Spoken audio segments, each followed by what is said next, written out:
যেদিকে দু চোখ যায় মাঠ জুড়ে শুধু পেঁয়াজ বীজের শুভ্র রঙের খেলা। উত্তরের জেলা পঞ্চগড়ে এবার পেঁয়াজ চাষ করে সফলতা পেয়েছেন চাষিরা।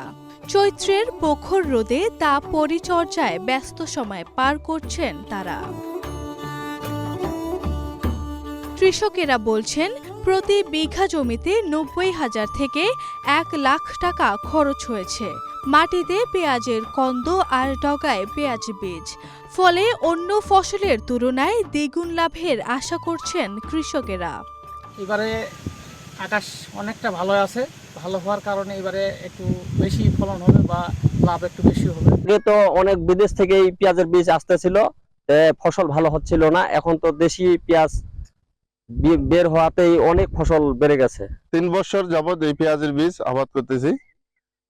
গতবারে লাভ মোটামুটি হয়েছে, এবারও ৮ বিঘা পেঁয়াজের বীজ আবাদ করছি।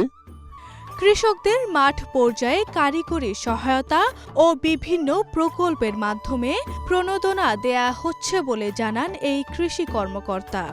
কৃষক আর্থিকভাবে লাভবান হয়, আরো বেশি পেঁয়াজ বীজ উৎপাদনের ক্ষেত্রে আগ্রহ প্রকাশ করছে এবং এক্ষেত্রে আমাদের স্থানীয়ভাবে পেঁয়াজের উৎপাদনের যে পেঁয়াজের বীজের যে চাহিদা পূরণের পাশাপাশি আমাদের বৈদেশিক যে আমদানি নির্ভরতা অনেকখানি কমে আসবে বলে আমি আশা ব্যক্ত করি। কৃষি বিভাগের তথ্য মতে জেলার ৫ উপজেলার মধ্যে শুধু আটোয়ারী উপজেলাতেই ৩ হেক্টরের বেশি পেঁয়াজ বীজের চাষ হয়েছে। আরভি ইসলাম হিমু, এশিয়ান টেলিভিশন।